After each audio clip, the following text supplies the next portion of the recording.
Boa noite, irmãos. Como é bom estarmos na casa do Senhor mais uma vez para podermos louvá-lo e adorá-lo. Vamos nos colocar de pé e vamos entrar no canto de celebração da igreja.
chamada Nazaré, a uma virgem desposada com um certo homem da casa de Davi, cujo nome era José. A virgem chamava-se Maria.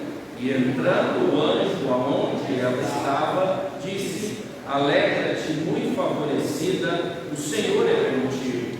Ela, porém, ao ouvir esta palavra, perturbou-se muito e pôs-se a pensar no que significaria esta saudação.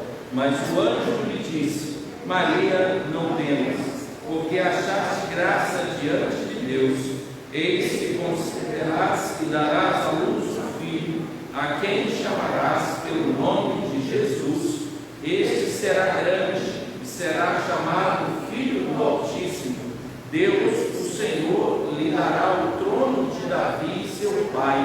Ele reinará para sempre sobre a casa de Jacó, e o seu reinado não terá fim. Então disse Maria ao anjo: Como será isso? Pois não tenho relação com homem algum. Respondeu-lhe o anjo: Descerá sobre ti o Espírito Santo, e o poder do Altíssimo te envolverá com a tua sombra. Por isso também o ente santo que há de nascer será chamado Filho de Deus.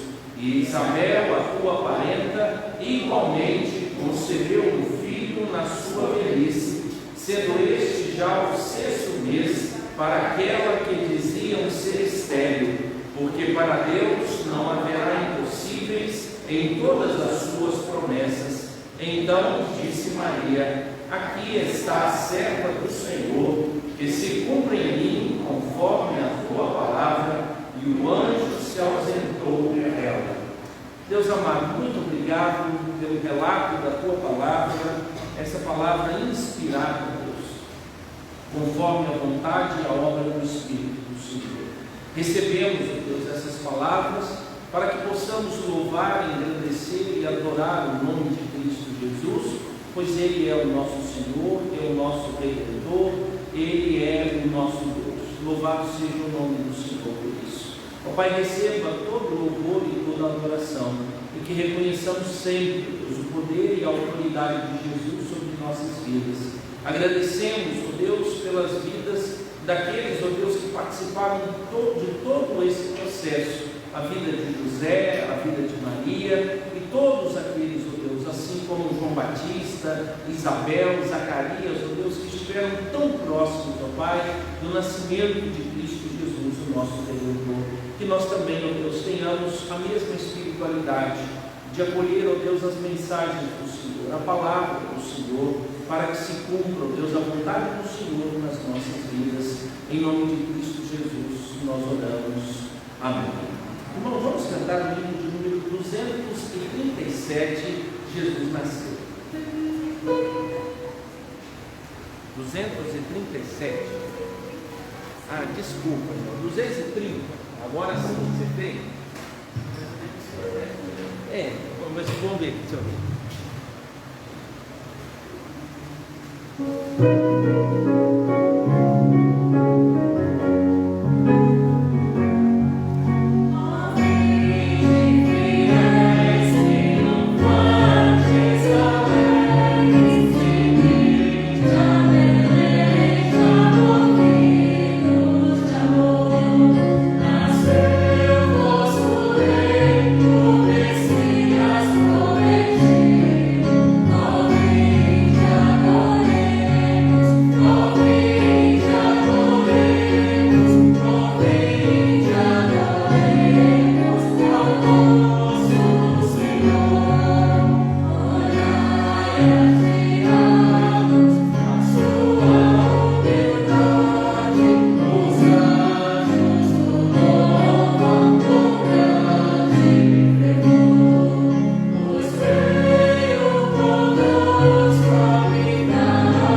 que conceberás e darás à luz um filho, a quem chamarás pelo nome de Jesus. O nome Jesus explica a missão da segunda pessoa da Trindade, seria melhor assim. Jesus recebe esse nome porque ele expressa justamente aquilo que no Antigo Testamento já havia sido marcado, que Yahvé é aquele que salva. Jesus é a expressão de que Yahvé é o que salva, Yahvé é o Salvador, é o mesmo nome Josué. E aí então a gente utiliza esses dois termos e Jesus Cristo se manifesta sendo aquele que tira o pecado do povo, e é isso que Cristo Jesus veio fazer. É impossível, irmãos, celebrarmos a manjedoura se não celebramos a cruz. Não há possibilidade de contar a história do Natal sem olhar para a cruz, sem olhar para o sacrifício de Cristo Jesus, pois Cristo Jesus nasceu com esse ofício, com essa função, morrer pelo pecado do seu povo, e ele trazer essa marca no próprio nome. E nós devemos recordar isso sempre, todas as vezes que celebrarmos o nome de Cristo Jesus. E sempre nós celebramos a ceia. A ceia é a expressão máxima daquilo que nós temos como visualmente e graficamente nesses dias para nos lembrarmos da morte de Cristo Jesus. Aquele que se encarnou, sofreu na cruz, morreu, mas ressuscitou. Todas as vezes que nós nos reunimos para celebrar a ceia, nós temos que lembrar as instruções do Senhor Jesus. Na noite em que o Senhor Jesus foi traído, ele tomou o pão, partiu, após ter dado graça, e entregou aos seus discípulos, dizendo: isto é o meu corpo partido em favor de vós. A palavra do Senhor diz que eles cearam, eles comeram desse pão como um ato de celebração, e muitos deles possivelmente lembrando daquilo que está registrado em João 6: quem não comer da minha carne não tem parte comigo. Depois que eles comeram do pão, o Senhor Jesus tomou um cálice. Eles tomavam um cálice todos juntos. Era uma festa da Páscoa. Aquele momento estava sendo totalmente transformado. O Senhor Jesus tomou um cálice e disse: esse é o cálice da nova aliança, derramado no meu sangue em favor de muitos, não é em favor de todos.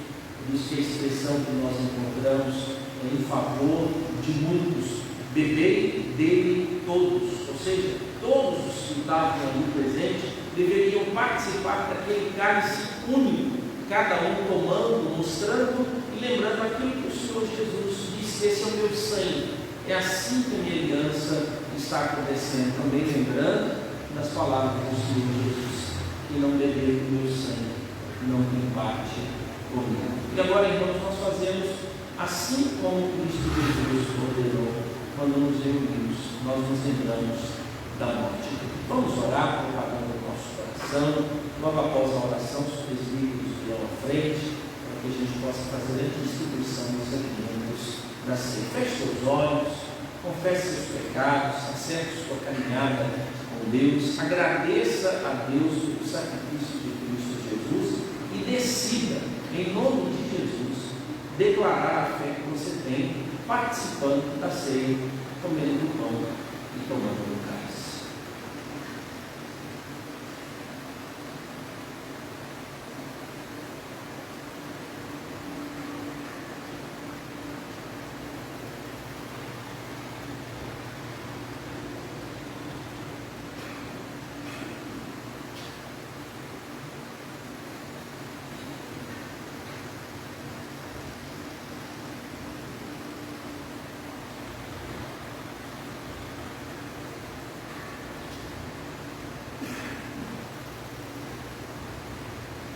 Senhor Deus Todo-Poderoso, que enviou seu Filho amado para que morresse na cruz, para remirmos os nossos pecados. Louvado seja o nome do Senhor. Receba, ó Deus, a nossa confissão, a nossa declaração, ó Deus, de arrependimento. Receba, ó Deus, a nossa adoração e também a confiança, Deus, de que crendo em Cristo Jesus, estamos convidados a participar da mesa. Que ao comermos do pão e ao tomarmos do cálice, nos lembremos do sacrifício de Cristo Jesus.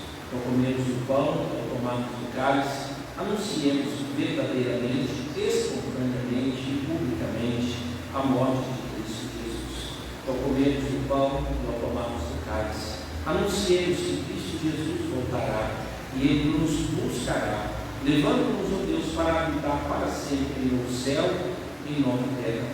Louvamos o nome do Senhor, ó Deus, por todo o feito de Cristo Jesus e pedimos que o Senhor consagre os elementos que serão tomados por nós, para que o nome de Cristo Jesus seja glorificado e nós, como crentes no Senhor, obedecendo a ordem de Deus de nos alimentarmos, sejamos ricamente abençoados e fortalecidos em nome de Cristo Jesus. Amém. Irmãos, os presbíteros colocarão aqui à frente, eles vão higienizar as mãos, participar, fazer a distribuição. Nós seremos conduzidos em alguns cânticos no momento da administração, e você vai receber 2 cálices, um com o suco e um com o pão. Você pega, se assenta, e depois que você tomar, deixa no banco, depois será recolhido. Você está nos visitando, membro da nossa igreja, você está convidado a participar conosco, sendo membro de uma igreja genuinamente evangélica, igreja protestante, participando assim para a honra e glória do nome do Senhor Jesus.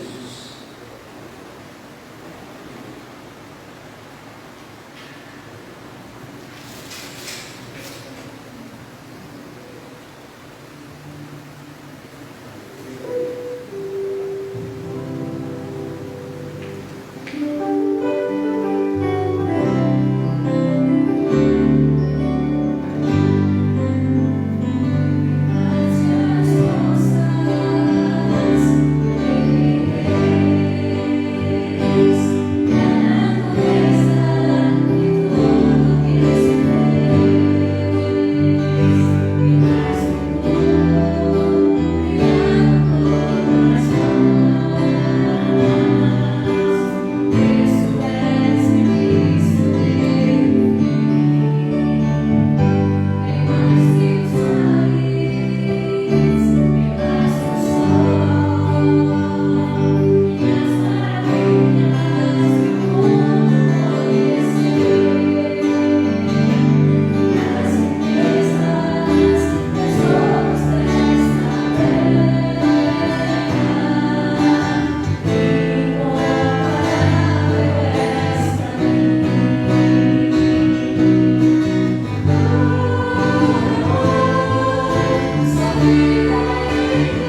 Louvado seja o nome do Senhor.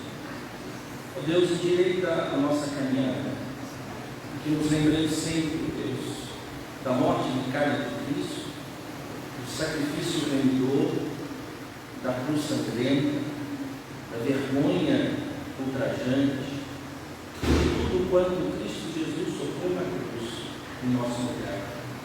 O seu abandono, Deus, quando ele clamou, Eli, Eli, lama sabachthani, Deus meu, por que me desamparas? Mas, Pai, graças te damos, porque Cristo Jesus foi ressuscitado e agora sentado à direita de ti, governa o universo. Toda a autoridade lhe foi dada no céu e na terra. Graças rendemos a ti, Deus, tão grande amor. Muito obrigado, Deus, porque o nosso coração celebre, mas também viva em constrangimento por tão grande amor, mas profunda realidade de alegria, porque esse amor nos alcançou um dia. Em nome de Jesus nós oramos. Amém. Vamos continuar celebrando o nome do Senhor.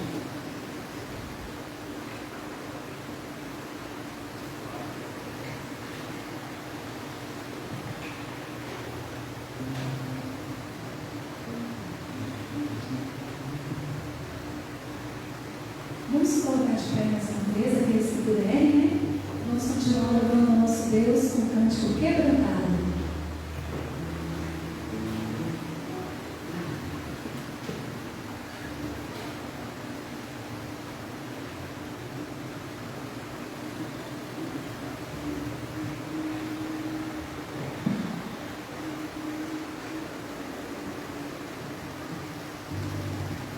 Thank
Vamos estar entoando o cântico Te Amo, Jesus.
Irmãos, a gente tem orado por alguns irmãos. Hoje de manhã nós oramos e durante a escola dominical a gente recebeu mais uma família para a gente poder orar, né? A família Edson da Kelly, né? O Edson e o Simon foram cedinho dentro do hospital para poder fazer os exames lá de Covid e depois estamos de quarentena esses dias aí, né? A gente poder estar lembrando, né, mais uma família, a gente acrescentar mais uma família, né? Ontem nós estivemos orando pela família, os familiares, né, da Gilmara. O sogro dela havia falecido e a sogra estava internada e ela faleceu ontem também. Então o sogro e a sogra, o esposo dela, o José Geraldo, então a gente tem orado, pedido, colocado na presença do Senhor, né? Nós estamos numa remissão ou numa reincidência de casos, né, de maior contaminação, por isso nós diminuímos o número de irmãos aqui no templo, são 45, né? A gente não classifica aqui os diáconos, eles ficam mais lá fora, mas é o grupo que nós estamos aqui, e a gente tem que pedir os irmãos, né, para tomar os cuidados, né? Se você entende que há possibilidade de estar conosco, então máscara, higienização, manter a distância, pelo menos para esse ambiente, né, no nosso entendimento, ser ou tornar-se um ambiente seguro. Não depende muito de vocês, né? O que a igreja tem feito é a higienização de todo o ambiente, a disposição, né, dos irmãos do produto de higienização e a tentativa da gente manter essas distâncias, né? Então é o que a gente pode fazer, é o que a gente tem feito. Então a gente reduziu, né? A gente estava indo com um número maior, mas esse é o número que a gente conseguiu fazer, né? E aí na hora de chegar, veja aí os lugares para poder sentar e a gente continuar assim nas nossas atividades. Joia? Irmãos, vamos abrir as nossas Bíblias em Lucas, capítulo 1. Nós leremos agora do verso 31 até o verso de número 35 para a nossa meditação à noite. Agora, né, de manhã nós falamos sobre Cristo Jesus, o sol da justiça, pelo menos um pouco, e a gente gostaria de falar agora sobre Cristo Jesus na sua humanidade e no seu nascedouro, né, como é que o anjo Gabriel trouxe informações de Deus para Maria, para que ela pudesse entender, né, quem ela estaria recebendo, e isso é Natal. Né? Verso 31, Lucas capítulo 1, até o verso 35, diz assim: eis que considerar, tentando pegar o primo, vai ficar mais fácil. Mas o anjo lhe disse: Maria, não temas, porque achaste graça diante de Deus. Eis que considerarás e darás à luz um filho, a quem chamarás pelo nome de Jesus. Este será grande e será chamado Filho do Altíssimo. Deus, o Senhor, lhe dará o trono de Davi, seu pai. Ele reinará para sempre sobre a casa de Jacó, e o seu reinado não terá fim. Então disse Maria ao anjo: como será isso? Pois não tenho relação com homem algum. Respondeu-lhe o anjo: descerá sobre ti o Espírito Santo, e o poder do Altíssimo te envolverá com a sua sombra. Por isso também o ente santo que há de nascer será chamado Filho de Deus. Deus amado, muito obrigado pela tua palavra. Fale no nosso coração nessa noite. Também, Deus, oramos, pedindo pela vida, Deus, do nosso irmão Edson, do Simon, Deus, e também de todos os familiares. Abençoe por Cristo, Deus, a vida da Caleb, a vida da Kelly, e de todos aqueles, Deus, que tiveram contato com a família, Deus, que a mão e o cuidado do Senhor seja certo, e que eles descansem, Deus, no cuidado do Senhor, aguardando, Deus, esse tempo de quarentena, e depois possam voltar às atividades. Que a graça e o favor do Senhor seja sobre eles, e também, Deus, seja sobre nossa vida, nos dando, Deus, orientação Em nome de Jesus, nós oramos. Amém.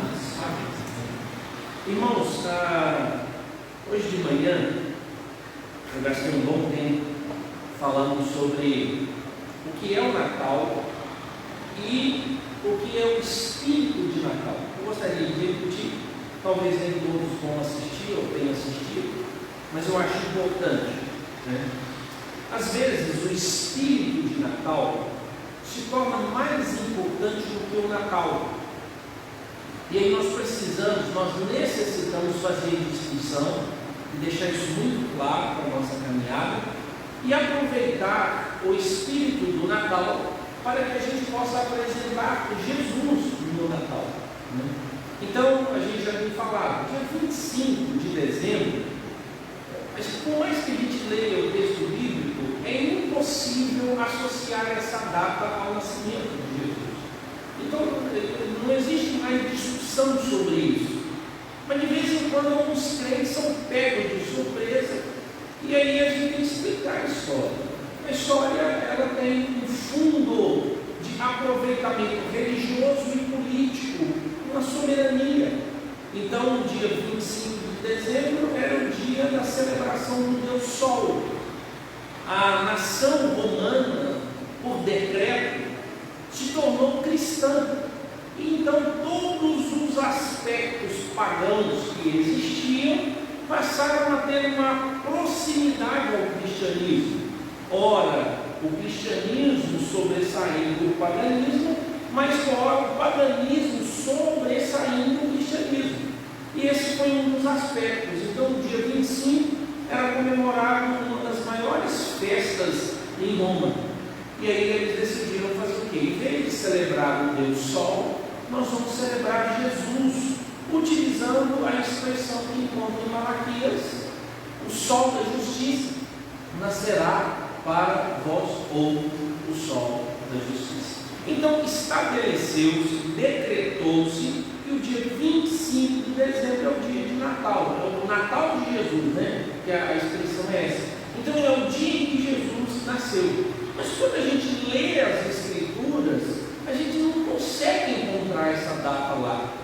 Então a gente pode voltar para abril, para março, alguns jogam para setembro. Então existem muitas contas, mas dezembro não é, né? Mas e agora, pastor? Nós vamos ser contra ou ser a favor, agora que a gente sabe a verdade, né? Isso, se fosse uma linguagem meio assim, bem caipira, nem fora nem contra igual, né?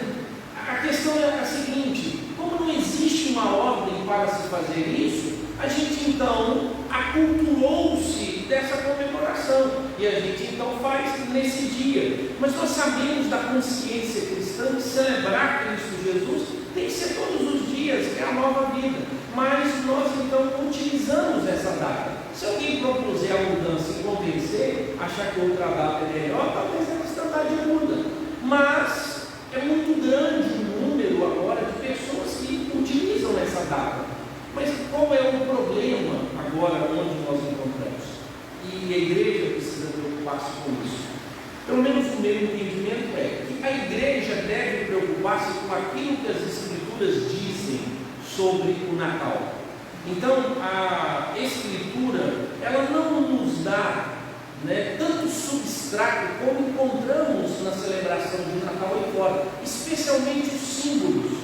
Quando nós achamos que os símbolos são mais importantes, quando nós colocamos então o último como alguém que encabeça a celebração, que é o Papai Noel.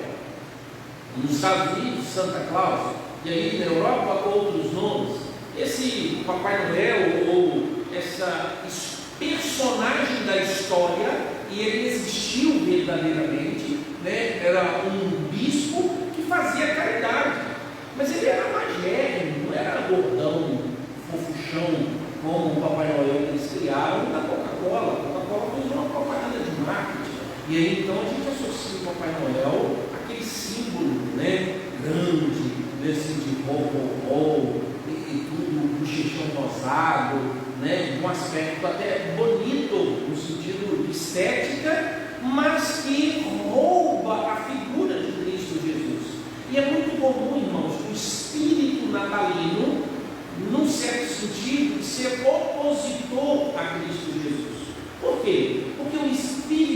natalino, ele faz de tudo para o Natal ser celebrado, porque ele tem interesse comercial. O espírito, já viu as propagandas de Natal? Gente, dá até vontade de sair comprar um presente para todo mundo, comprar aqueles Chester, né, bonito e tal. Eu falei de manhã, você já viu o Chester, como é que corta, se sai aquele negócio? Aí assim, você compra o Chester, você assa direitinho, mas na verdade você descobriu que você não tem aquela faca. O problema é esse, é aquela faca, mas você vai comprar aquela faca e não absurdo o preço dela, porque ela que corta fininho, esse sentido que ela faz assim, ela até dobra assim, não. E eles vendem isso, as bebidas diversas eles vão colocar, eles vão fazer um comércio, mas qual é o intuito? O intuito não é Jesus, gente. Sabe por quê? Porque os japoneses também celebram o Natal. Os shoppings no Japão estão repletos de símbolos natalinos, eles não acreditam em Jesus. Então preste atenção, o espírito natalino, ele traz algo para a humanidade, para o homem, para o comércio, para o marketing. E alguém vai dizer, isso é mesmo, pastor, isso é pérfido, isso é terrível. Mas agora eu pelo menos vejo que essa luz e esse momento é um momento muito interessante, porque pessoas que não se encontraram durante o ano todo resolvem fazer uma visitinha, uma lembrança do outro, mostra a afetividade. Mas preste atenção, não tem nenhum intuito ou aspecto de celebrar Jesus, tem aspecto de celebrar o que? Prazer. E a gente pode ir nessa. Então a gente vê aquela propaganda toda, quando ela termina, a gente fica com a consciência pesada, né? Qual presente que eu vou dar para a minha família? Se você resolver comprar presente para todo mundo, você vai falir. Isso não é Natal. Não tem, você não tem dívida com ninguém, mas o espírito natalino te leva. Olha o outro aspecto legal. O espírito natalino, ele manda caixinha de doação para os funcionários da empresa, o porteiro do prédio, né, para a creche, para a criança carente, e você então vê lá, mas você acha que é R$1, você põe lá, vai passar para 300 pessoas, naquele dia deu 300, e aí então quando chega no final do mês, já eu, pelo menos uma padaria, ela no final do mês de dezembro, ela levou R$15.000 em doação, em moeda e notinhas, que foram ficando nessa padaria para uma associação onde tinha crianças, e todo esse dinheiro seria comprado então brinquedos, algumas coisas, e o Natal daquelas crianças, que às vezes não teria uma celebração. Então o espírito natalino, ele não tem um foco em Cristo Jesus, mas ele tem um foco em produzir um bem ao coração humano. Então não faz mal, porque isso é a mesma coisa de ir para a academia fazer zumba.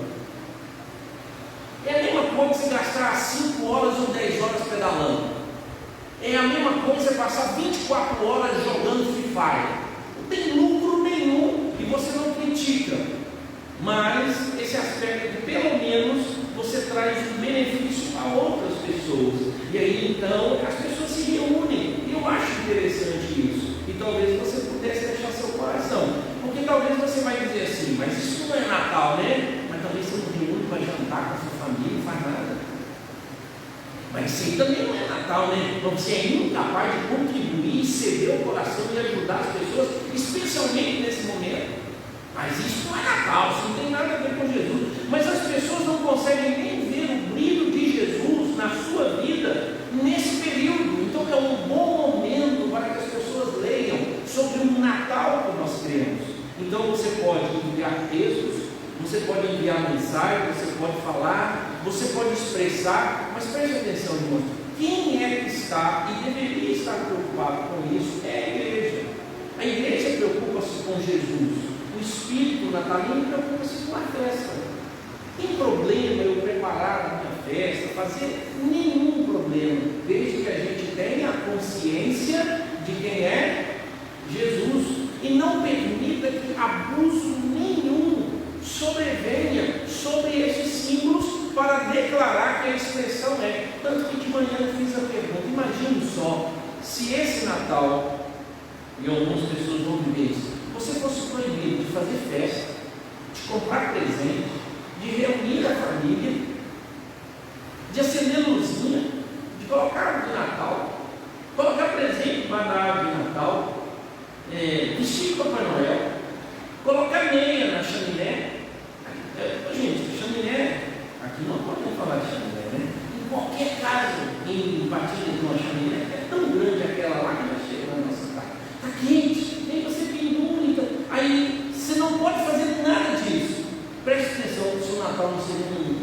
dia muito ruim, muito triste. Porque você não vai poder comer no negócio, você não vai poder fazer a festa, você não vai poder fazer churrasco, você não vai poder celebrar. E aí então talvez nós pudéssemos perceber que o espírito natalino se tornou mais importante do que o próprio Natal e o próprio Senhor Jesus. Talvez a gente devesse fazer isso, uma experiência, celebrar o Natal sem o espírito do Natal, esse que é negativo, e pudesse celebrar somente Cristo Jesus. Agradecer pela presença de Cristo, a manifestação de Cristo Jesus. Talvez valesse essa experiência, né? Aí os abusos podem ter, né? Todas as coisas me são listas, mas nem todas as coisas me convêm. O excesso na comida, o excesso na bebida, o excesso no gasto, até o excesso na generosidade, pois ela pode ser falsa, e Deus sabe onde está a falsidade.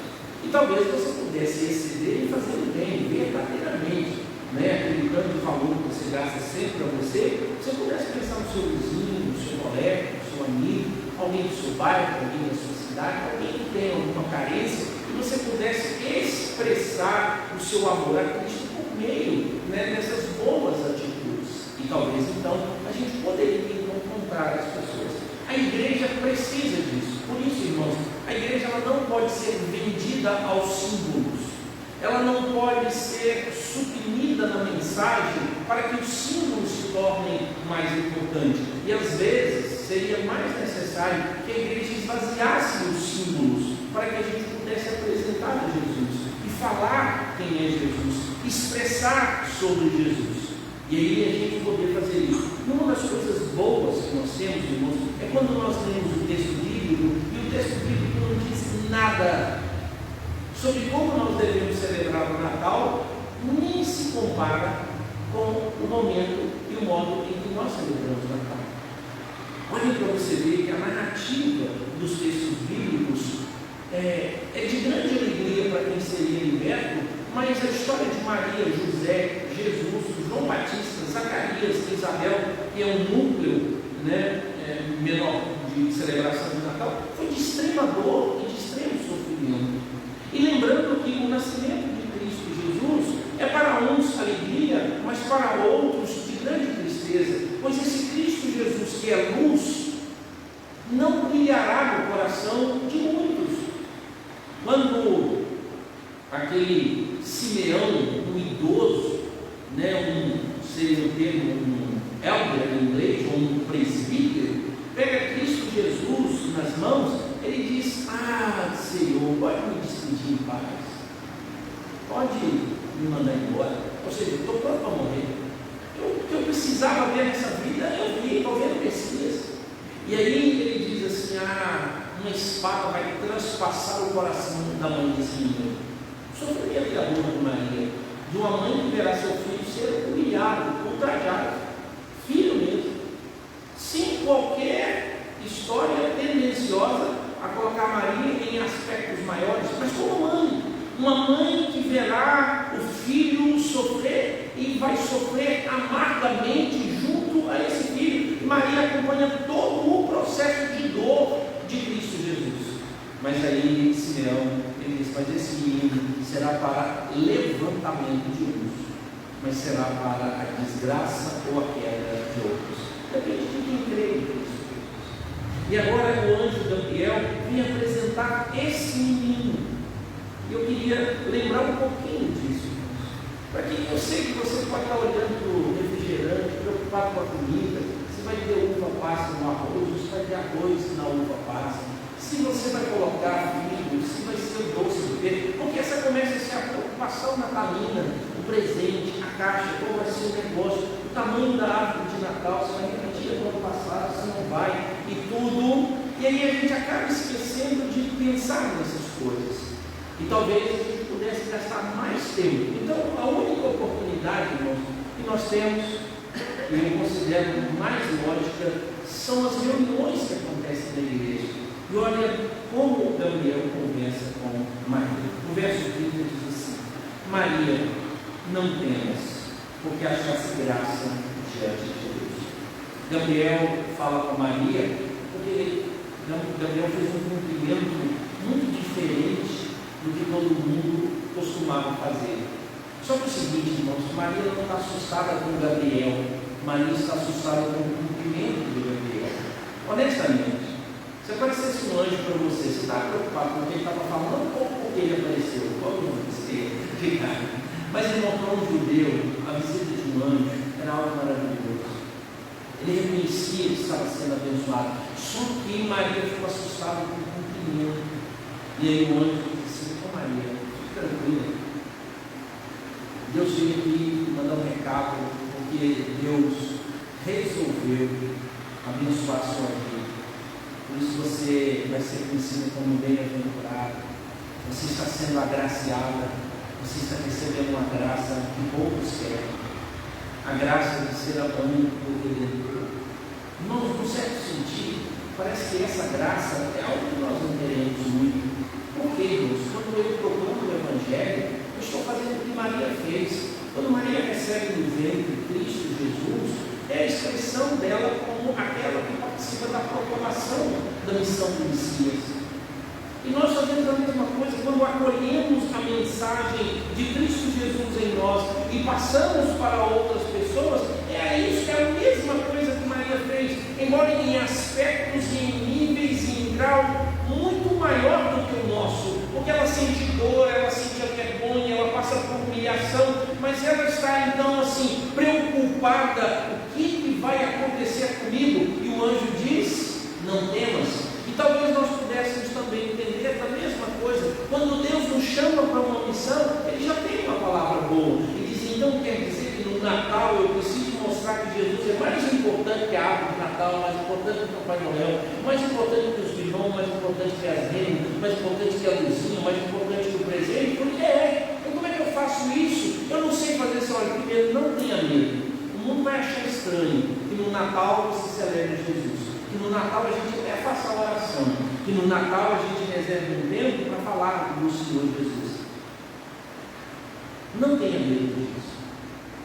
Deus tem um plano, e Deus, quando resolve nos usar, é uma graça que Ele tem para nós.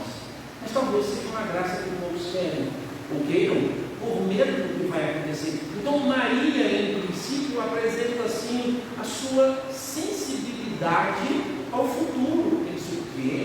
Como é que vai acontecer?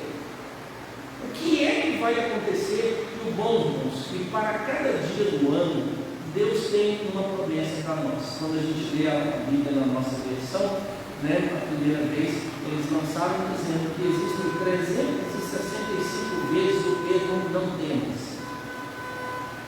Mas só que uma pessoa curiosa resolveu procurar e achar os 365.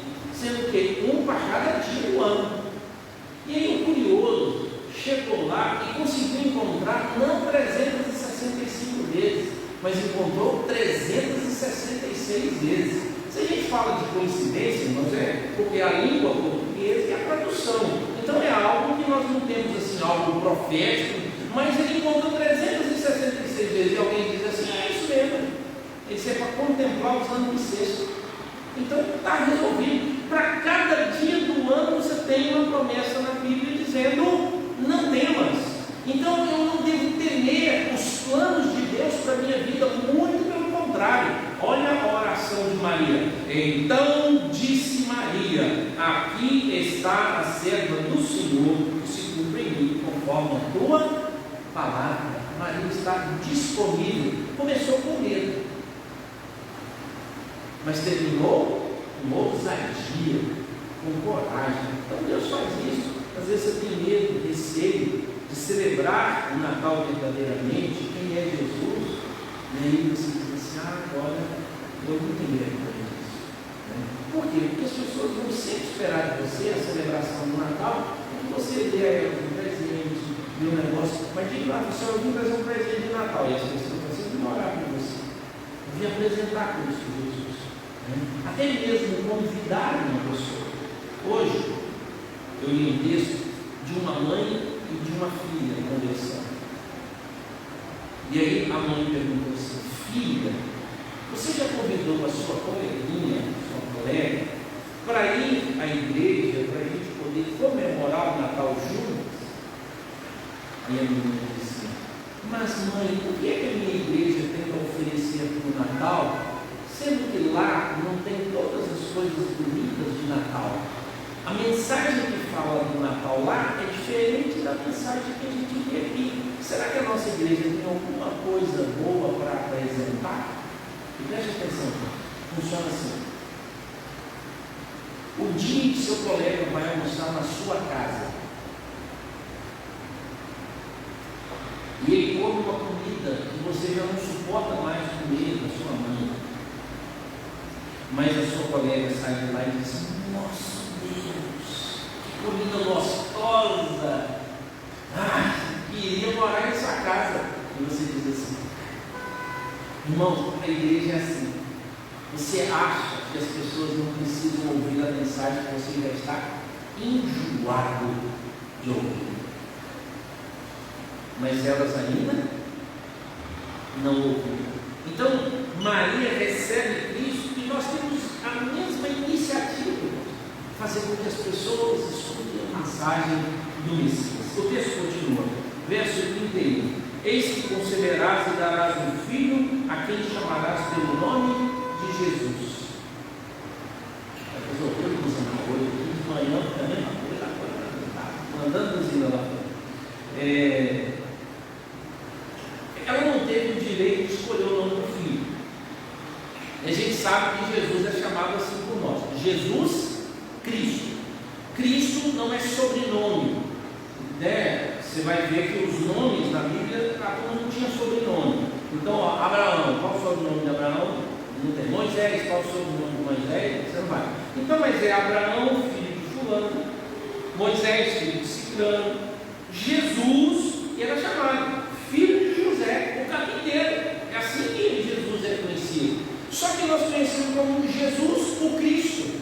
O Cristo era a sua função, o Messias. João Batista, Batista não era o sobrenome dele, João o que batiza, era assim que funcionava. Então Jesus é o nome desse que estava para nascer, vindo de Maria, ou seja, Jesus é a atribuição, é o nome humano para essa segunda pessoa da Trindade, que surgiria,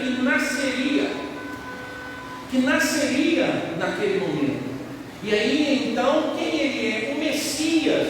E o Messias fala sobre o seu aspecto divino, a missão que ele tinha, de onde ele estava vindo. Então o Jesus que nasce de Maria é verdadeiramente homem, mas ele também é o Messias, verdadeiramente Deus. Então nós temos aqui 100% humano, 100% divino. Esse é quem estava nascendo, para que pudesse nos beneficiar. Ele é humano porque deveria se parecer conosco, porque o primeiro Adão pecou, agora o segundo Adão passaria pelo teste. Ele é divino porque somente o divino conseguiria suplantar todas as falhas do humano, no caso de Adão. Então Cristo Jesus é o reflexo das coisas celestes, e ele então seria o ser que não cometeria pecado e poderia então nos conectar. Somente Deus poderia pagar pelos nossos pecados, e somente Jesus, homem, poderia identificar-se com as nossas dores e ser o nosso substituto. Por isso ele vem, por isso então ele recebe esse nome. Ele vai se chamar Jesus. E aí Mateus vai dizer: o Emmanuel, Deus conosco. Esse que se faz presente, é esse que caminha conosco. E aí o Gabriel não para. O Gabriel traz mais informação. E diz no verso 32: esse será grande. Irmãos, quando nós olhamos para Jesus, a gente vê Jesus na manjedoura, que é o natalício, né? O nascimento dele. Filipenses, se você puder ler e tiver disponibilidade, tem um livro dele, ele fala sobre isso. O Jesus que eu nunca conheci. Se quiser um livro bom de ler, esse é um livro bom, tá? Um livro que fala de Jesus, sobre Jesus, como Jesus nasceu, as coisas que aconteceram, e ele fala sobre o Jesus que às vezes a gente não ouve. Então, o Jesus que eu nunca conheci, um excelente livro. E ele diz assim: tente imaginar, meus irmãos, Jesus sendo pisado por uma vaca. Porque se você entende e concebe a ideia de que tinham animais junto à manjedoura, próximo a mim, tudo isso era possível. Tente imaginar, e ele diz, tente imaginar que o Senhor, o Rei do Universo, se transformou e tornou-se do tamanho de uma ervilha para caber no útero de uma adolescente. A ideia é assim, irmãos: o Rei do Universo, o Senhor do Universo, foi morar, foi abrigar-se no ventre materno de uma adolescente. E a ideia da adolescência aqui era alguém que ainda não tinha todos os seus princípios e faculdades de maturidade. Então quem guardou, quem protegeu o Rei do Universo foi um adolescente. Veja como Deus trabalhou as coisas na história do universo para que esse menino nascesse. Só que esse menino é chamado de quê? Grande. Ele é augusto. O termo aqui aparece assim. Ele é superior. E uma das coisas, irmãos, que a gente precisa é lembrar quem é Jesus, mesmo o menino Jesus. Ele é o Todo-Poderoso. E aí, irmãos, a gente tem o ventre materno de mães estremecendo só pela presença desse menino. A realidade, veja que Herodes manda matar todas as crianças. Veja a importância desse menino. Segundo, o texto diz que ele seria reconhecido ou chamado de Filho do Altíssimo. Altíssimo aqui é um dos termos mais utilizados para Deus no Antigo Testamento. Às vezes o termo é parecido com Adonai, aquele que governa todas as coisas. Mas Altíssimo aqui, irmãos, ele está numa ideia de superlativo. Ele é muito mais do que alto. A ideia é que ele é grande, mas ele é grandíssimo. Ele é filho daquele que é o Todo-Poderoso. E ele também se torna tão poderoso porque é de mesma essência, é filho. O termo que aparece aqui é aquele que vem da mesma geração. Então é esse o Jesus que nós adoramos quando nós lembramos do Cristo Jesus nascido, aquele que foi na manjedoura, tão pequeno, tão suscetível a acontecer um acidente, passível de morte, no sentido de algo acontecer, mas Maria estava ali acolhendo, agasalhando, protegendo, dia após dia. A gente imaginar, irmãos, quando o primeiro filho seu nasceu, eu não estou falando do segundo, porque você já tinha experiência. Então o primeiro é sempre assim: agora, vou dar conta ou eu não vou dar conta? Quando a barriga começa a crescer, quem vai cuidar? E o dia que está marcado, você faz uma convocação, você seleciona as 10 mulheres mais experientes que você conhece, começando pela sua mãe, pela sua sogra, a irmã mais velha, a tia, e diz: fica todo mundo de plantão aí, se eu precisar de ajuda. Mas aí com o tempo, você vai descobrindo que aquela multidão de gente é bom em casa. Eles vão tomar chazinho, vão fazer isso, vão virar. No final do céu, eu preciso descobrir. Maria passou por isso, mas Maria passou por isso sozinha. E ela cuida desse menino, mas Gabriel diz que esse menino é grande, ele seria conhecido como filho do Altíssimo, e a ele estava garantido um reinado. Ele é considerado filho de Davi. Ele se assentaria no trono de Davi e ele governaria. E aqui ele recebe duas expressões: uma que seria rei dos judeus, e seria então o líder da linhagem de Jacó. Então ele fala sobre o poder político, a ideia é essa, mas fala sobre o poder espiritual, porque lembre-se que Jacó está muito mais voltado à espiritualidade de uma nação, e Davi está mais voltado para um homem político, guerreiro em uma nação. Mas Deus então junta essas duas imagens, filho de Davi, da geração de Jacó, e mostra que esse reino jamais teria fim. Duraria. 2000 anos se passaram, irmãos, e nós ainda chamamos Jesus de nosso rei. aquele que comanda a nossa vida, aquele que tem poder sobre a nossa história. E muito se perguntou na história de quem é Jesus. E aí a história da igreja, por diversas vezes eles tentaram definir quem era Jesus. Nós temos hoje pelo menos 2 textos que falam sobre quem é Jesus e essa definição. Alguns tentaram fazer com que Jesus não fosse divino, dissesse, não, Jesus é só humano.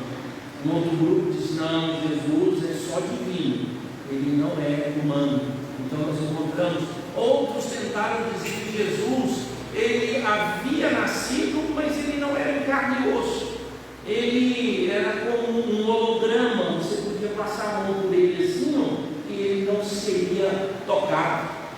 Um outro grupo diz que ele era 2 pessoas e em cada momento agia de modo diferente.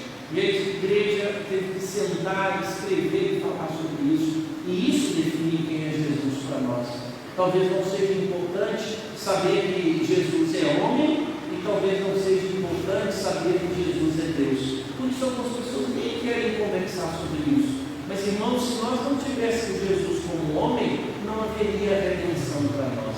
E se não tivéssemos Jesus como Deus, não haveria redenção, salvação, libertação a nenhum de nós. E aí então eles escreveram sobre isso. No ano 325, eles definiram como era a fé cristã e como eles viam Jesus. Eles disseram assim: creio em Deus, Pai Todo-Poderoso, Criador do céu e da terra, e de todas as coisas visíveis e invisíveis, e em um Senhor Jesus Cristo. Lembre disso, em um, por causa da unidade, divino, humano, em um Senhor Jesus Cristo, o unigênito Filho de Deus, gerado pelo Pai antes de todos os séculos, Deus de Deus, luz de luz, verdadeiro Deus de verdadeiro Deus, gerado, não feito, de uma só substância com o Pai, pelo qual todas as coisas foram feitas, o qual por nós, homens e por nossa salvação, desceu dos céus, foi feito carne pelo Espírito Santo da Virgem Maria, e foi feito homem, e foi crucificado por nós, sob o poder de Pôncio Pilatos. Ele padeceu e foi sepultado, e no terceiro dia ressuscitou conforme as Escrituras, e subiu ao céu e assentou-se à direita do Pai, e de novo há de vir com glória para julgar os vivos e os mortos, e o seu reino jamais terá fim. Eles encerraram com essa mesma frase.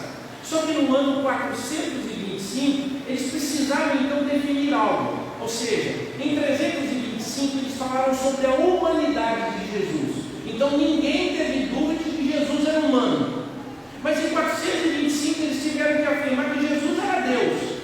100% homem, 100% Deus. E aí então eles fizeram mais uma declaração para que a gente pudesse compreender que ela foi escrita assim: todos nós, perfeitamente unânimes, é porque era um concílio, e aí eles usaram esse termo, ensinamos que se deve confessar um só e mesmo Filho, nosso Senhor Jesus Cristo, perfeito quanto à divindade, perfeito quanto à humanidade, verdadeiro Deus e verdadeiro homem, constando de alma racional e de corpo. Não é alma, corpo e espírito, não. Alma e corpo, consubstancial, da mesma essência ao Pai, segundo a divindade, e substancial a nós, segundo a humanidade, em todas as coisas semelhantes a nós, excetuando o pecado, gerado segundo a divindade antes do século pelo Pai, e segundo a humanidade, por nós e para a nossa salvação, gerado da Virgem Maria, um só e mesmo Cristo, Filho, Senhor, unigênito, que se deve confessar em 2 naturezas inconfundíveis e imutáveis, inseparáveis e indivisíveis, a distância da natureza, de modo algum é anulada pela união, mas pelo contrário, as propriedades de cada natureza permanecem intactas, concorrendo para formar uma só pessoa em subsistência, não dividido ou separado em 2 pessoas, mas um só e mesmo Filho unigênito, Deus Verbo, Jesus Cristo, Senhor, conforme os profetas outrora e a seu respeito testemunharam, e o mesmo Jesus nos ensinou e o credo dos padres ou dos pais nos transmitiu. A grande dificuldade, irmãos, é saber que hora Jesus nasceu. Nós temos então, irmãos, a divindade. Jesus é eternamente gerado pelo Pai. Ou seja, Jesus, a segunda pessoa da Trindade, o Filho, nunca nasceu. Ele sempre foi gerado. Não houve um momento sequer que ele não existisse. O divino. Mas o humano foi gerado no ventre de Maria. E o poder do Altíssimo a envolveu para proteger o que? O ente santo, para que Maria não pudesse levar da semente do pecado até ele. Por isso, irmãos, Maria faz a pergunta. Então disse Maria ao anjo: como será isso? Pois não tenho relação com homem algum.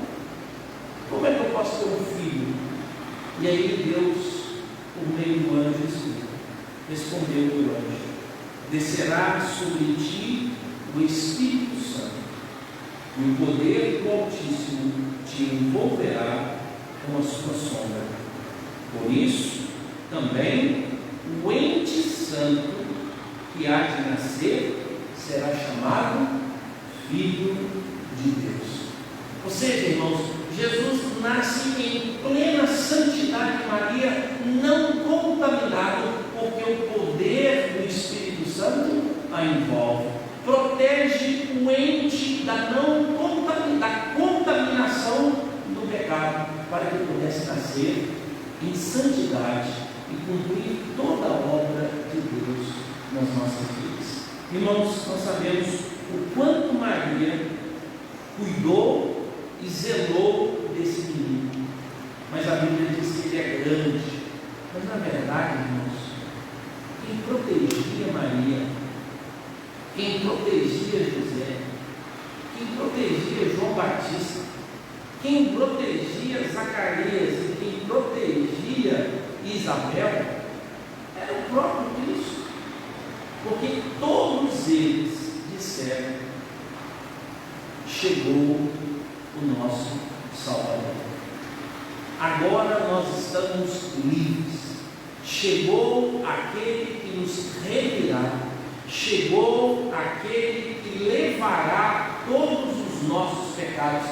Tanto que João Batista conclui todas essas afirmações dizendo: eis o Cordeiro de Deus que tira o pecado do mundo. Quem nos protegia, enquanto que todos nós podemos achar que Maria que cuidava, José que cuidava, mas nós tínhamos plena certeza de quem cuidava de todos eles é esse próprio Cristo, que também, irmãos, cuida de nós nos dias de hoje. Jesus nasceu em um tempo de guerra. Jesus não nasceu em um tempo de paz. Jesus não nasceu para que pudesse simplesmente encerrar uma guerra, mas Jesus nasceu para que pudesse fazer diferença em meio a essa guerra. Por isso Simeão vai dizer: esse menino, ele vai trazer paz para uns, mas ele vai trazer tormenta para outros, para que a gente pudesse acreditar e devolver a ele toda a honra e toda a glória.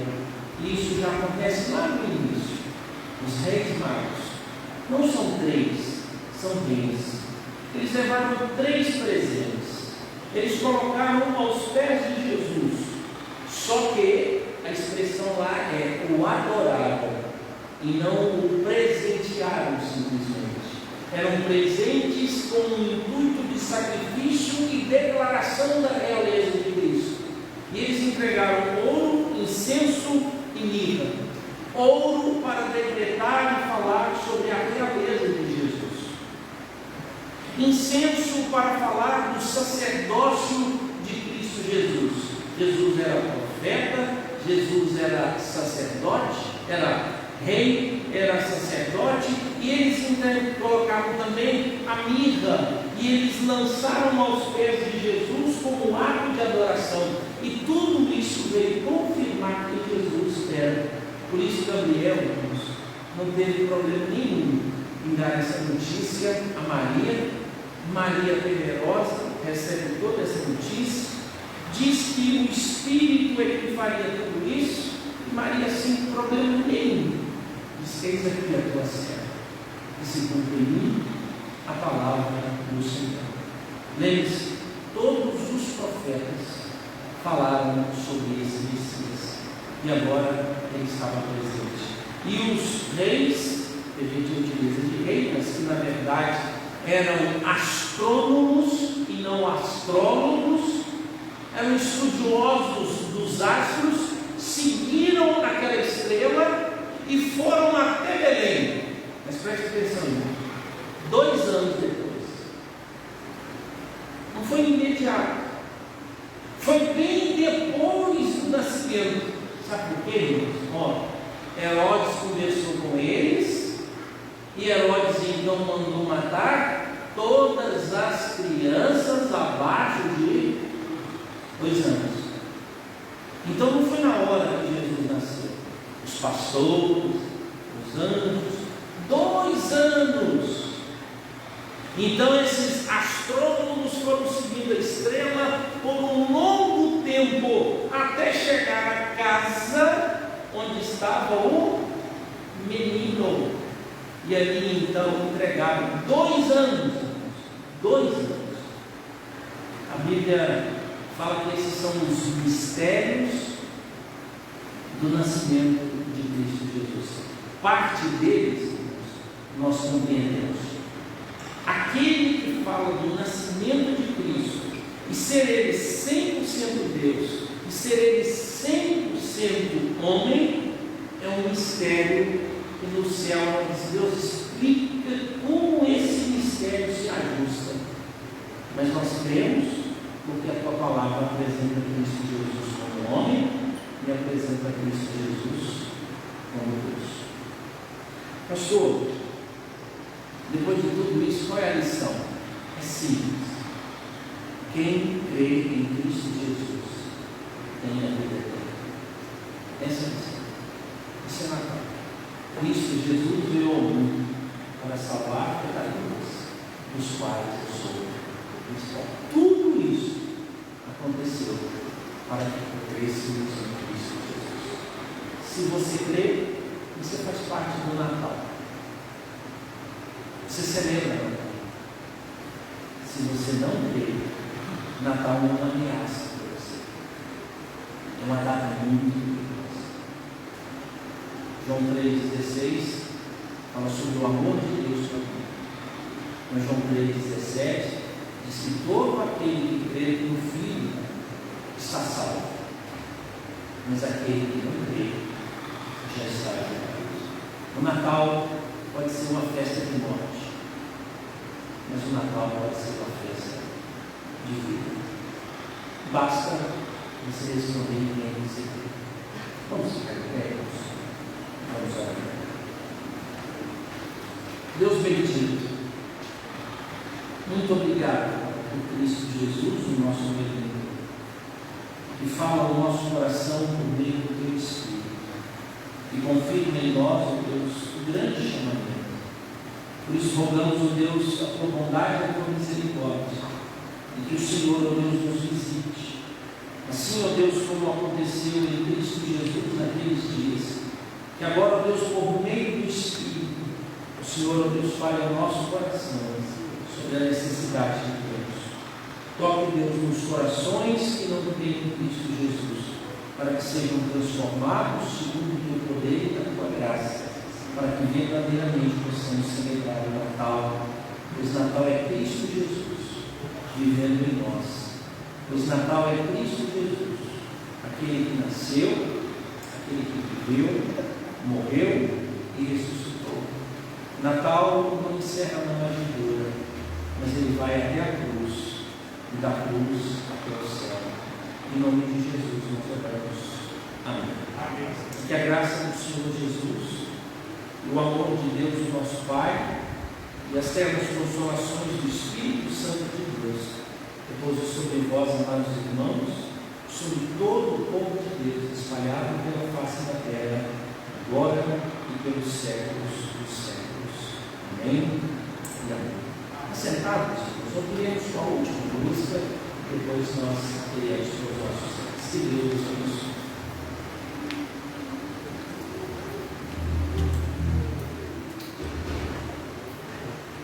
Na oração, nós falamos com Deus,